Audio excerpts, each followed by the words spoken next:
नमस्कार मैत्रिणींनो, श्री स्वामी समर्थ. मी भारती क्रिएशनमध्ये तुम्हा सर्वांचं स्वागत. मैत्रिणींनो, तुम्हालाही एकाच मापाचे 2 ब्लाऊज कट करायचे आहे का? चला तर बघूया आपण व्हिडिओच्या माध्यमातून. बघा, आता आपण डायरेक्ट अस्तरवरती कटिंग करणार आहोत, त्यामुळे मी एकच अस्तरच्या अगोदर घडी करून घेतलेली आहे आणि छाती घेर प्लस 2 इंच आणि पूर्ण उंची प्लस 1.5 इंच असं मी घडी करून घेतलेली आहे. आपल्याला मागचा पुढचा भाग दोन्ही एकच वेळी कट करायचा आहे. तर आपण 4 टक्स ब्लाऊजची कटिंग बघत आहोत. 4 टक्स ब्लाऊजमध्ये पूर्ण उंची प्लस अर्धा इंच मागच्या भागामध्ये आणि पूर्ण उंची प्लस 1.5 इंच पुढच्या भागामध्ये इतकं आपल्याला कापड घ्यावं लागतं. तर आता मी पूर्ण उंची प्लस 1.5 इंच घेतलेलं आहे आणि त्यानंतर मी मागच्या भागातून ते 1 इंच कट करणार आहे. तर आपण शोल्डर घेतलेलं आहे 2 इंच गळा रुंदी आणि शोल्डर प्लस अर्धा इंच, म्हणजे टोटल शोल्डर आपलं 5.25 झालेलं आहे. तर आपण इथे मुंडा घेतलेला आहे 5.5 इंच आणि मुंड्याचा आपण आकार 1.5 इंचावरती देणार आहोत. तर इथे आपण फिटिंगसाठी जे छाती घेर प्लस 2 इंच घेतलेलं आहे तिथे या पद्धतीने लाईन मारून घेत आहे. तर आतील आणि बाहेरील दोन्ही मुंड्याचे आकार मी दिलेले आहे. बाहेरील मुंडा 1.5 इंचावरती आणि आतील मुंडा आहे आपला 1.25 इंचावरती. तर फ्रंटचा गळा आहे 6 इंच, त्यात आपण अर्धा इंच मिळवलेला आहे आणि खालच्या बाजूने गळा रुंदी आपण 2.25 इंच घेतलेली आहे आणि वरच्या बाजूनेही आपण गळा रुंदी 2.25 घेतलेली आहे. तर आपल्या गळ्याचा आणि मुंड्याचे शेप देऊन झालेले आहेत. आता आपण योगपट्टी बघूयात. तर गळ्याच्या साईडने आपण योगपट्टी 3.5 इंच घेतलेली आहे आणि मुंड्याच्या साईडने योगपट्टी आपण 2.5 इंच घेतलेली आहे. तर दोन्ही पॉईंट आपण जोडून घ्यायचे आहे आणि छाती घेरचा 10वा भाग प्लस 1.5 इंच 3.5 इंचावरती मी एक डॉट केलेला आहे आणि तो डॉट आपण योगपट्टीकडे घेतलेला आहे. ते 2.25 इंच अंतर आहे आणि त्यानंतर आपण चारही पॉईंटमधलं अंतर 2.25 असं घेतलेलं आहे. बघा, या पद्धतीने एक डॉट आपण फिटिंगच्या बाजूने जोडलेला आहे, एक आपण हुकलूकच्या बाजूने आणि एक मुंड्याच्या बाजूने. बघा, या पद्धतीने अगदी झटपट आपली 4 टक्स ब्लाऊजची कटिंग ड्राफ्टिंग झालेलं आहे. आपण दुसराही ब्लाऊजची याच पद्धतीने घडी करून घेणार आहोत, तुम्ही बघू शकता.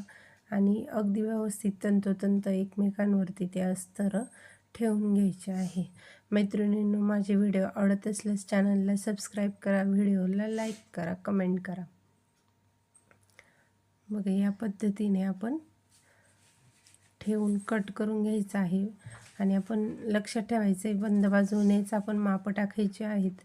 तर आपण पुढील आणि मागील दोन्ही भाग कट केलेले आहे आणि असे एकाच कस्टमरचे जर 2-4 ब्लाऊज असतील तर ह्या पद्धतीने जर कटिंग केलं तर आपला वेळही वाचतो आणि झटपट होतं काम. बघा, मी दोन्ही पाटा आधी अलग करून घेतलेला आहे, मागचा आणि पुढचा.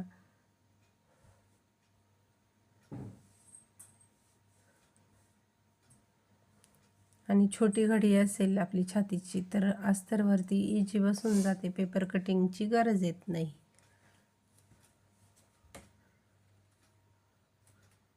आपण आता फ्रंटचा भाग कापून घेत आहोत, योगपट्टी, गळा आणि मुंड्याचे आकार. तर इथे आठवणीने मुंड्याचा आकार हा आतल्या बाजूने कट करून घ्यायचा आहे. बऱ्याच वेळा काय होतं, आपण मागच्या भागाचा मुंडा कट करतो आणि आतल्या भागाचा मुंडा तसाच राहून जातो.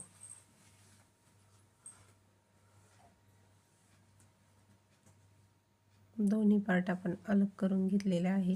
बघा, आपली फ्रंट भागाची कटिंग रेडी आहे.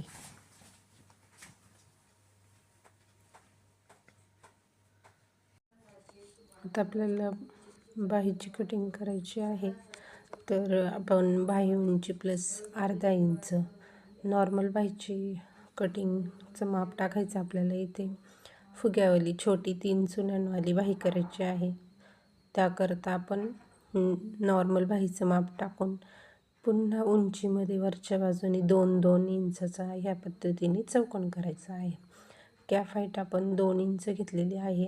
बघा, आपण नॉर्मल बाहीचा जसा शेप असतो त्या पद्धतीने घ्यायचा आहे आणि फिटिंगसाठी आपण 2 इंच सोडलेले होते, तर बाहीच्या ह्याच्यामध्ये पण 2 इंच एक्स्ट्रा घ्यायचा आहे आणि राहिलेल्या भागाचा मध्य काढून घ्यायचा आहे आणि तिथून गोल आकार द्यायचा आहे बाहीचा शेप चुन्यांसाठी.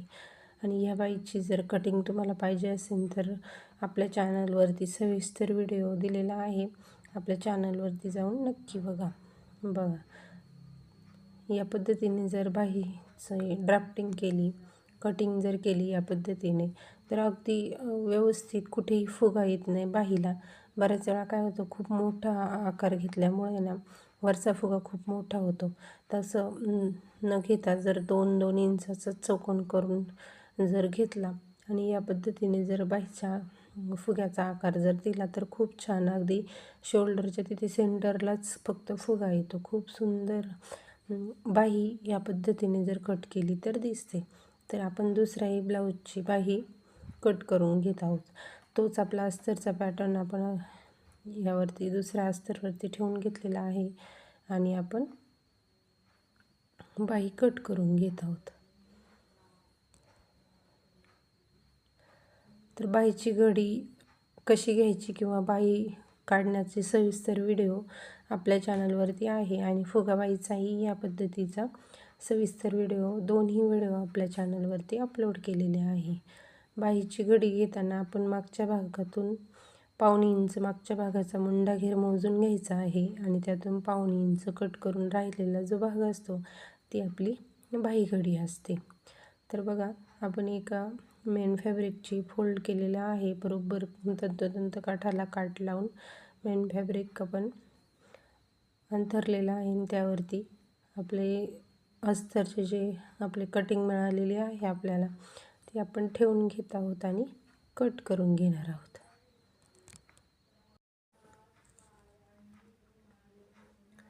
मेन फॅब्रिकवरती कट करताना आपल्या अस्तरपेक्षा मेन फॅब्रिकचं जे कापड आहे ते आपण अर्धा इंच एक्स्ट्रा मार्जिन ठेवतो, जेणेकरून अस्तर जोडताना आपलं तिरकं होणार नाही किंवा व्यवस्थित आपलं अस्तर जोडून मग राहिलेलं जे मार्जिन आहे ते आपण कट करून घेतो. बघा, इतक्यात आपल्या एका ब्लाऊजची कटिंग झालेली आहे. आता आपण दुसराही ब्लाऊज कट करण्यासाठी घेणार आहोत.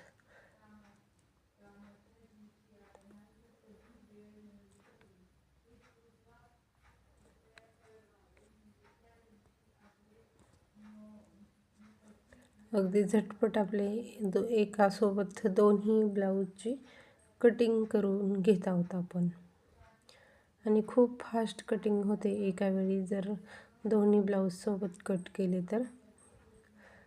बघा, आता आपण दुसराही ब्लाऊजचं मेन फॅब्रिक अंथरलेलं आहे.